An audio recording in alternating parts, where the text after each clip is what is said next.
సర్వేలన్నీ వైఎస్ఆర్సీపీకి వ్యతిరేకంగా ఉన్నప్పటికీ ఒక్క విషయంలో జగన్మోహన్ రెడ్డి ముందున్నాడు. అబద్ధాలను ప్రచారం చేయడంలో.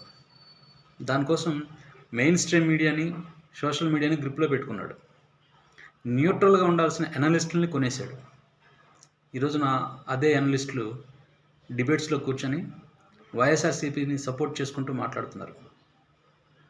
ఈ విషయంలో వైఎస్ఆర్సీపీ చేస్తున్న అసత్య ప్రచారాన్ని తిప్పికొట్టడంలో జనసేన, తెలుగుదేశం పార్టీల సోషల్ మీడియా కానీ వెనుకబడిందని చెప్పొచ్చు. మాలాంటి వాళ్ళం పార్టీల మీద అభిమానంతో స్వచ్ఛందంగా ఏది నిజమో ఏది అబద్ధమో చెప్తూ వీడియో చేసి పెడుతుంటే మాకేమో వ్యూస్ రావు, లైక్స్ రావు. కేవలం మీరు ఒక వీడియోని లైక్ చేయడం ద్వారా ఆ వీడియో 10 మంది చూసేదానికి అవకాశం ఉంటుంది, పబ్లిక్లోకి వెళ్ళేదానికి అవకాశం ఉంటుంది. లేకపోతే మేము ఎంత చేసినా కూడా ఏం చేసినా మా టైం వేస్ట్ తప్ప ఉపయోగం లేదు. Please like my video.